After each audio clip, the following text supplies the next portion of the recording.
for me, as a person who had always been in that Boulder office those 3 days a week, was how challenging it was for people who were remote. If you were the one or two people that may have been in Austin when we were having a meeting in Colorado or vice versa, it's challenging to be that one person on the phone or the one person on Zoom when everyone else is sitting around a table. So the thing that we've gotten even better at over the last year is recognizing that that's really important. When we are back together, we're going to need to take some extra steps to make sure that the people who are spread out now around the country are included in the meetings, and that it's not dominated by the people who are sitting around the table. Welcome to the Building to Scale podcast, where we bring real entrepreneur stories that showcase the challenges and successes in building and scaling an entrepreneurial business. Our host, Jeff Chastain, is a business transformation coach with Admentis, where he coaches business leaders and their teams with a proven set of principles and tools, helping them gain clarity in and get more of what they want from their business. Make sure to stick around until the end of the show, and we will reveal how you can become our next guest. Good afternoon. Hey, everybody. Jeff Chastain here with the Building to Scale podcast again, where I enjoy getting to share stories and listen to stories here. I was talking with our guest here today just a minute ago. This is just a fun opportunity for me always just to hear a new perspective, because as many episodes as we've been through, I always find something new out of everyone. So hopefully that's the case for you as well. Today with me, I've got Brad Weber with Inspiring Apps based out of Boulder, Colorado. But as we were saying, with the pandemic last year, this has kind of spread our opportunities and our resources a little bit wider. So first off, welcome, Brad, and thank you for taking a few minutes out of your day to join us here. Well, thank you, Jeff. My pleasure. So tell us a little bit more about yourself and about Inspiring Apps. What's going on these days in business? Sure. I'll give you a little bit of history. So I've been a software developer for 25 years at this point. I started my career at the time, we called them the Big Six consulting companies, but I don't know if anybody refers to them that way anymore. Was an independent software developer for about a dozen of those years and worked primarily on small projects independently, but had a desire to grow a team and grow a business. And so we're now Inspiring Apps in our 14th year. Have about 20 employees. As you noted, we're really concentrated in the Boulder, Denver area in Colorado, as well as Austin, Texas. And, we have a passion for using our talents to help our clients realize their dreams. And our talents are designing and building really exceptional web and mobile applications. And their dreams are typically bringing a new product to market. Yeah, you mentioned Austin. I know Austin's a big tech med for Texas here. So yes, know where you're building there for sure. So tell me, I was gonna say, this is again, kind of, you're almost paralleling my story that I started out early days in programming and software as well. How did that transition from being a software developer focused on technology, focused on code that way, into business owner, business leader, CEO, et cetera? How did that transition happen? Yeah, good question. So software development has always been my passion, but by training or by education, it's really been business. So I have a bachelor's degree from USC in business and an MBA from the University of Colorado in Boulder. So I've really always enjoyed the blend of those two things, and where I found that combination of skills to be most effective is in my own business.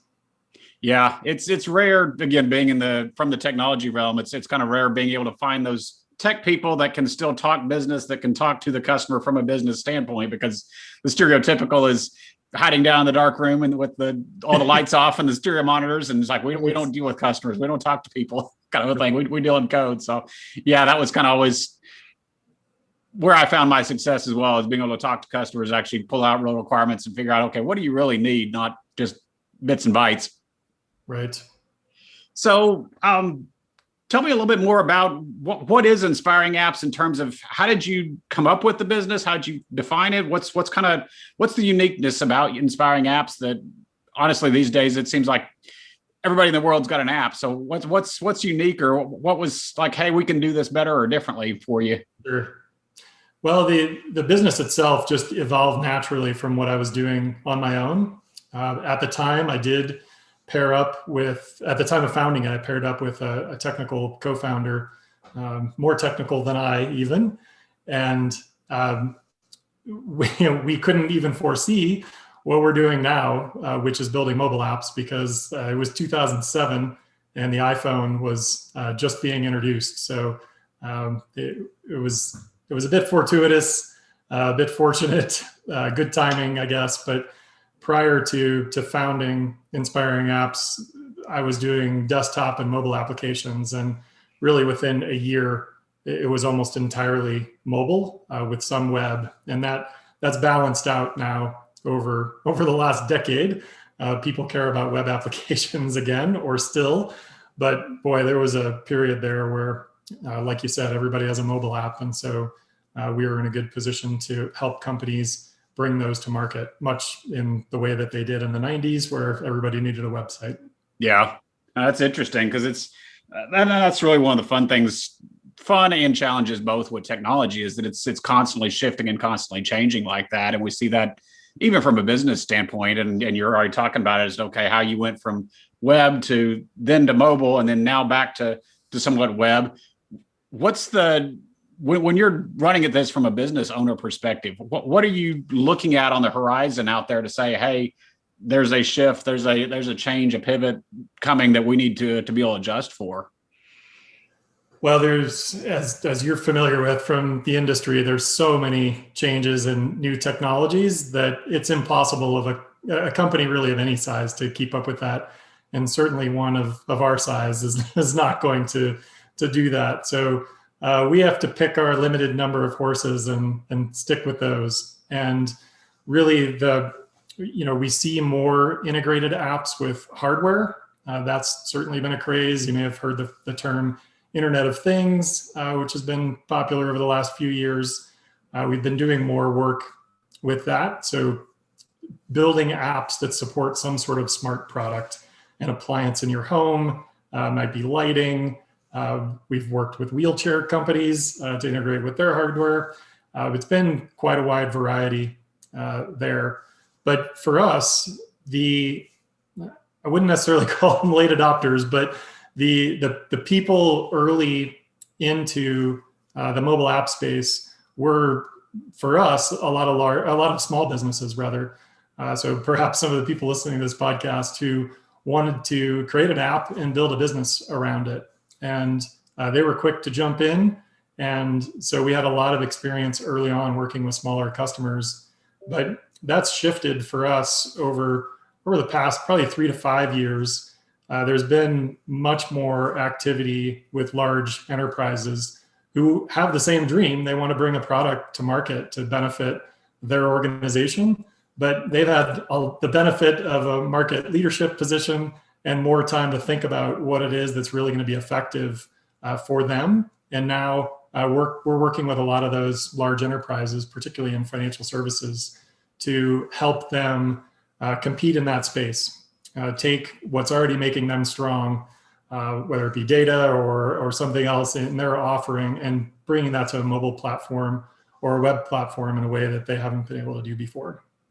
Yeah, that's one thing I always liked about technology, was it, in a lot of ways, especially with I'd say lower cost of entry kind of a thing here, like from an app perspective. Yeah, you can have, I think I saw Toyota listed out on your website, several big ones kind of listed, but at the same time, a small company, like you said, can put together their own app as well and somewhat level the playing field at that point to say, hey, yeah, we can actually get out and compete with some of the big guys. We might not quite have their name recognition or their brand marketing, but still you can leverage technology in a lot of the same ways right that way. That's true. And actually, you hit the nail on the head for, I think, the challenge for our smaller customers is that the ones that are successful recognize that you can't just build an app and expect the market to care about it, that you still have to put traditional marketing efforts behind the product that you're bringing to market.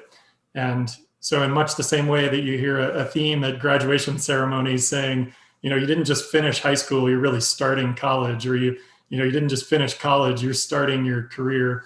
Same thing with our process. You didn't finish your mobile app and now you're done. You're really just starting the marketing effort. And in my experience, that's the long haul. Building the app is the easy part. Yeah, there's definitely truth to that. It's a never ending cycle. I still remember and date myself here. It was the, hey, build your website and throw it up there on Google or whatever. Everybody's going to show up there. It's like, yeah, no, it doesn't. It may have worked that way a little bit early on, but not anymore for sure. That there's just, I was actually just sitting there flipping through my phone yesterday, just cleaning up stuff because I had so many apps and so much stuff on it. It's like, I think I was up to 8 or 9 pages worth of apps. It's like, okay, I don't even know what some of these are anymore. Why did I download this stuff? And you got to differentiate out of that market. How are you going to get out of that market there? So that's differentiation is always a challenge I find, especially at the smaller ends, because you just don't have the marketing budget. You don't have the resources. So you got to be smart about where you spend it. That's right. So tell us more a little bit about the company in terms of, how did you go, or what's the look been from, I guess you said over 14 years now, from yourself and a single partner kind of thing, founding it up to 20 plus employees now? What's that transition kind of look like, or what's been what was that, just a strategic, hey, we know exactly the path we're going to go down, or how has that worked over the years? Yeah, I laugh because, for all the strategy, especially in the early days, it out the window pretty quickly once you hit the reality of trying to succeed. So a couple of key points in the history is that I mentioned I did start with a co-founder, but turned out that we weren't as compatible as we thought we were. So after a few years, we had parted ways. Another thing that's relevant is that there was such a frenzy around mobile apps, like I mentioned when the iPhone came out, that there was so much demand. We were literally scrambling to try to keep up, and we couldn't hire fast enough. And frankly, this was the first time I'd ever had employees or thought about having employees, and that felt extremely risky to me. I remember a professor in my MBA program really simplifying this to say all of the risk in business is in fixed cost. And so I considered employees to be fixed costs. So I thought the way that we alleviate that is to have an all contractor team. And so it allowed us to scale up quickly, but there was no team. We had a lot of individuals who contributed certainly, but were also equally as interested in their own success as they were the companies, and they were quick to move on to other things when there were greener pastures. So my co-founder and I thought that maybe we'd grow to 5 people over 10 years, but instead we grew to 30, including contractors, within probably 3 years, and never lost so much money in my life. Yeah. So, I know that you're a big proponent in process and making sure that that the business is in good shape. You've got a solid foundation before you grow. We didn't do that. We grew first and did not have that foundation, and then paid the price. So after our parting, spent probably about a year adjusting, and we went from an all contractor team to gradually an all employee team. So now we don't have any contractors, and all 20 plus of our team are employees. And I've really seen the benefit of that for our cohesion, the longevity on our team. We have 40% of our team has been together for 5 years or more. And there's a good 3 to 4 of us have been together for 10 years or more at this point. And I find that rare in our space, and it really benefits our clients to have that much depth and breadth of experience on the Inspiring Apps team when we're working with them. But that transition from contractor to employee was one that came out of necessity, a result of a painful lesson that I learned myself. Yeah, it's because I've seen a lot of sides. I've just seen companies vacillate back and forth between the two, kind of a thing, depending on the way the winds blows. But yeah, definitely the contractor side. It's useful, like you said, to quickly scale up and quickly build resources. But like you said, there's no culture. There's no cohesion there that, hey, somebody comes along tomorrow and offers $1 more or $2 more, kind of a thing. They're there for the paycheck. And that's when you look at employees, when you look at people that are only there for the paycheck, that's pretty transient. You can lose them pretty quick to, like I said, just a little bit better offer there. So I'm curious what that shift from a cultural standpoint of building more an employee basis, and obviously sounds like a fairly solid one there to keep people around for 5+ years, 6+ years. What's that look like, or what have you done differently or seen differently from a culture standpoint for having them being employees instead? Yeah, we put a lot of energy and effort into supporting our team, their personal and professional growth. A lot of respect for individuality and inclusiveness on the Inspiring Apps team. We're very supportive of one another. I want people to continue to learn, for their own benefit, and I want us to be able to celebrate the successes of other individuals on our teams or on a team. When we were in person, we had a great tradition. This lasted for a decade. Every Wednesday was team lunch day at Inspiring Apps. And the company was small enough that we'd still get together in the conference room. And it was not a time to talk about projects or what's going on at work. It was a time to talk about what movies have you seen, or what podcasts are you listening to, or what hike have you been on recently. And it was fun. It allowed the team to connect on a personal level. We still do that remotely now. It's not quite the same over Zoom or Hangouts, but we still have that on the calendar on Wednesdays, and have added remote happy hours and things like that to make sure that people can still connect and feel supported on a personal level as well as at work. No, that's cool that you got, because I was wondering, it's like, okay, now with the transition to remote and multiple offices, how that was continuing. But yeah, having that personal connection there, we see so many times that everybody will focus meetings or whatever around, okay, this is deadlines or technology, you've got your stand-ups or whatnot kind of stuff going on. It's all about projects. It's like, okay, do you really know who's sitting next to you, working next to you, kind of a thing? And that does build a lot more of a fun atmosphere that people actually enjoy working together rather than just working on the project. I think so too. So what has that meant? Obviously, we're hopefully seeing the waning sides of this pandemic and all the lockdowns kind of a thing. But even still, you'd said, okay, you've expanded into Austin and several other areas and remote beyond that. What has that transition kind of meant for you as a company, spreading out, that you're not just centrally located, same office, same space right there in Boulder? Yeah, talk about that in a couple of ways. So the company started without an office. So up to about the first 4 or 5 people, we were 100% remote. We were all working out of our homes, and that was pretty radical 14 years ago. Yeah. And so we grew to a point where I thought that it would benefit us to have an office and to have a presence. The first one was in downtown Boulder, and it's a vibrant area and a great place for clients to come meet. And so people were excited about the office, and it was a beautiful space and a fun place to be in the heart of downtown Boulder. But the reality was, we went from 5 days a week of working out of our houses to now something where people were going to have to commute. And so from the first week, we put a policy in place where we were still remote 2 days a week. So for the last 10 plus years, we were really training for our COVID experience, and had, what does that work out to be? 40% of our work week, we were already working at home and using distant technologies to stay connected and have meetings when we needed to, and so forth. So it made that transition fairly easy for us when all this happened last March. The thing that was eye-opening for me, as a person who had always been in that Boulder office those 3 days a week, was how challenging it was for people who were remote. If you were the 1 or 2 people that may have been in Austin when we were having a meeting in Colorado, or vice versa, it's challenging to be that one person on the phone or the one person on Zoom when everyone else is sitting around a table.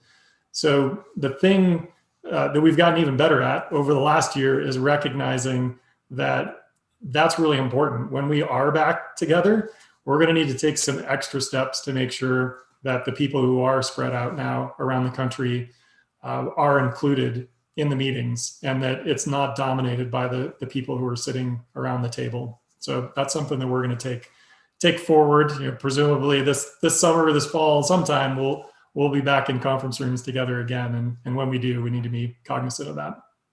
Yeah, I've seen that one in even in just like business networking groups or whatever, where part of them are in different locations, kind of a thing. And even my experience with working with clients, like it's very difficult because you're used to being in the conference room and talking to each other. And okay, now we've got these two or three people on the phone or on Zoom right now, and it's you got to make a conscious effort to say, okay, keep them in. And luckily, I've seen a number of technology solutions, staying in the tech field, that help make that better with the Zoom rooms and stuff like that. But still, yeah, it's a challenge to sit there and try to blend all those together.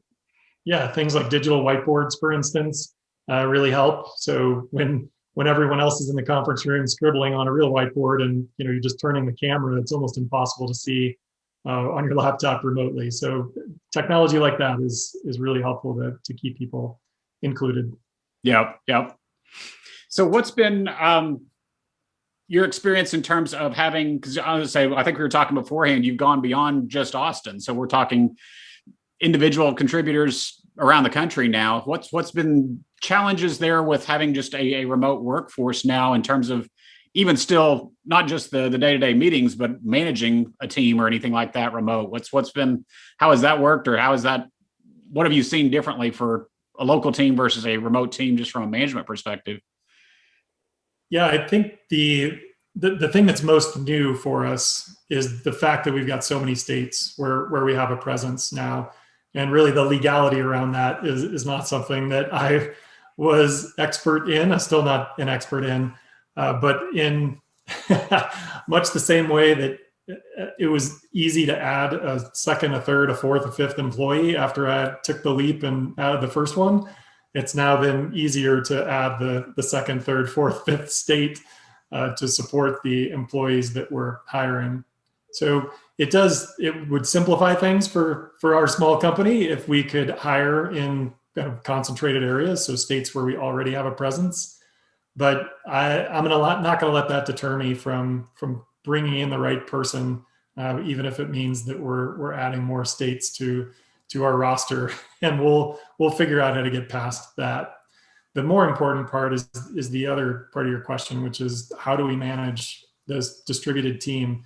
And we now do have people in all 4 time zones in the US, and it hasn't been an issue for us. So we're not a company that requires you to start exactly at 8 a.m. and finish at 5. So there's some flexibility around people's schedules. We have some core hours in the middle of the day that are shared by all the time zones that we expect people to be available for meetings. But otherwise, there's some flexibility for you to start late on the East Coast or start early on the West Coast or wherever. We are a small company that is motivated to accommodate the needs of our employees as opposed to forcing them to fit into a rigid system. Yeah, and I wasn't even thinking, but I've run into the time zone issue before. That can be, because you're doing 3 hours difference there. That can make meetings, et cetera, a challenge for sure. Yeah, that one's a fun one for sure. So, looking forward with the business, what's the longer term strategy, or what's the growth goals here with the company that we're talking about now that you've kind of broken through some of those barriers with the remote workforce and getting, like I said, hopefully behind this pandemic's behind us, kind of a thing. What's the future look like? Well, we do intend to grow. So I appreciate your question. And I'm also going to give you credit for providing the framework for that growth. Okay.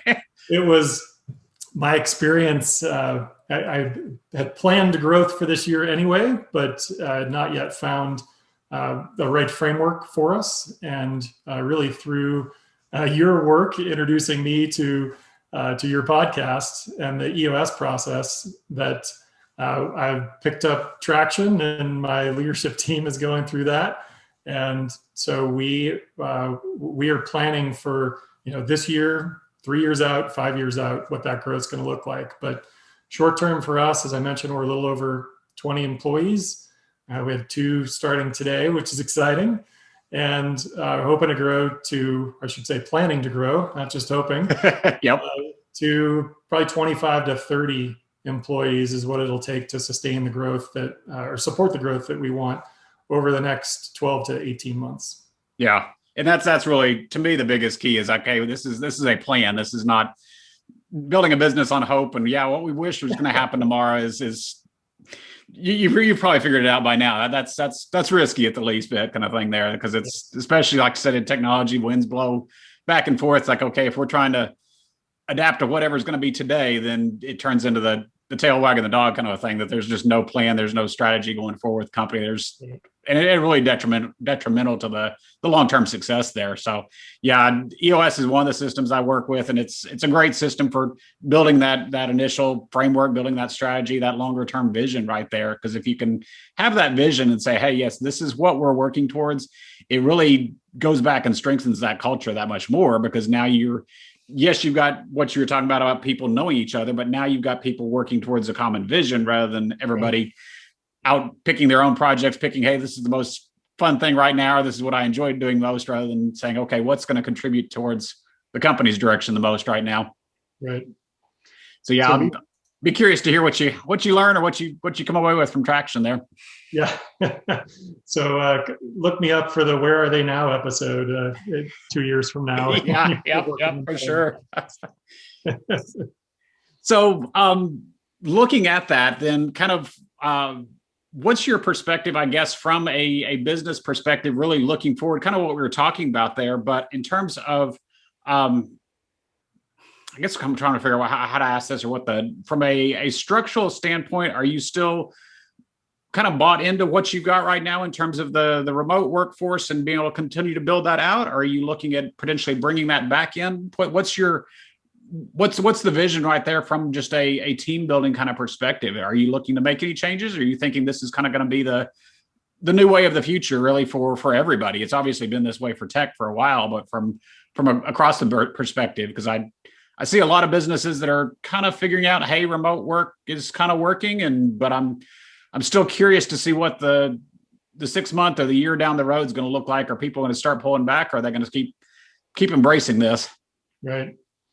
I don't think we'll ever be, but I'm not going to force employees to be 100% remote ever, nor will I ever want to force people to be 100% in an office. I really think a blend is right.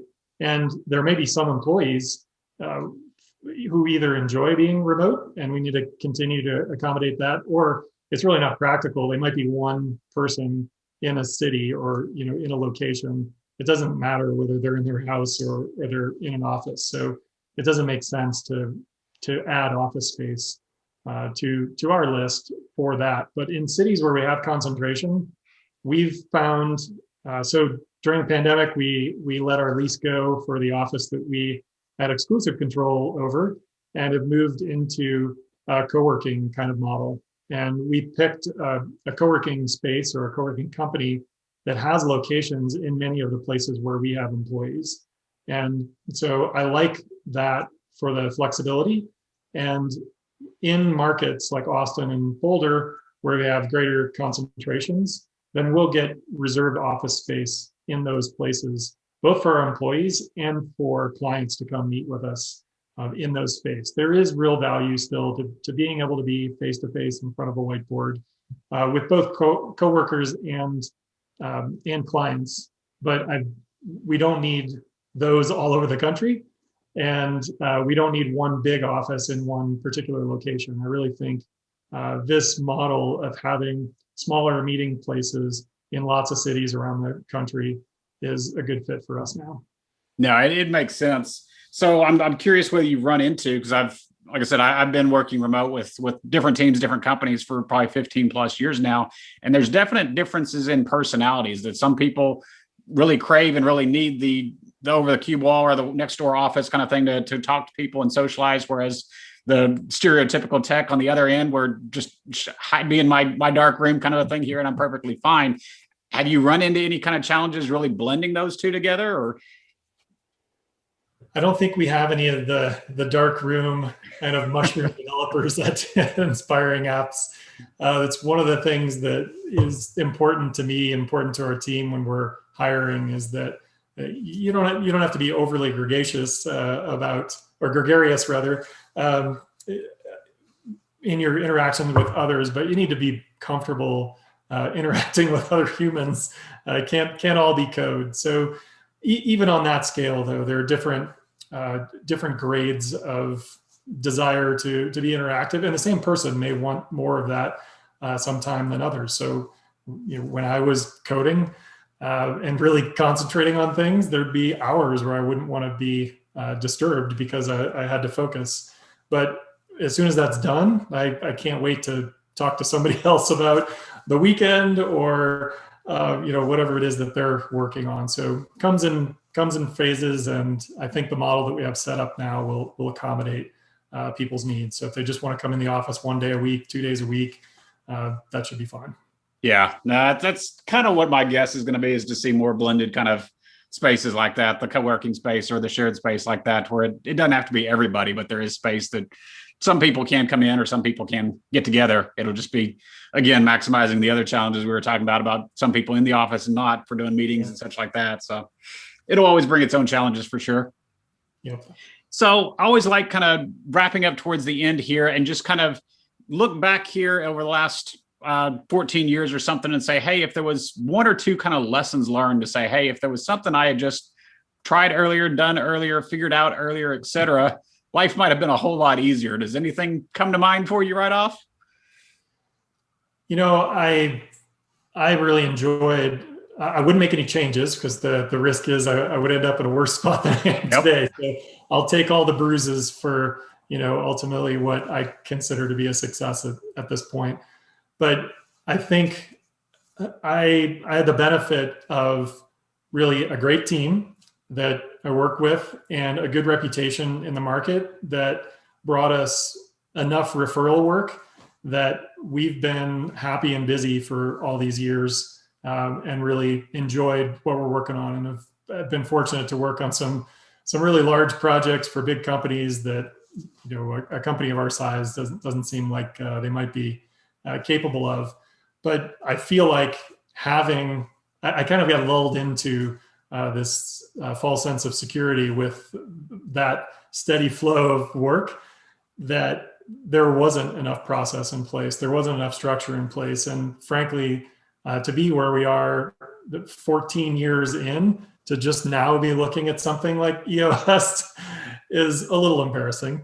And I wish that if I were to make a change, I would have looked to start working on this, probably not right at the beginning, but at least 5 years ago, we probably could have benefited from more structure. I've been thrilled. We've only been doing it for like a month and a half, and I'm already seeing changes. So kicking myself a little bit for not starting that sooner.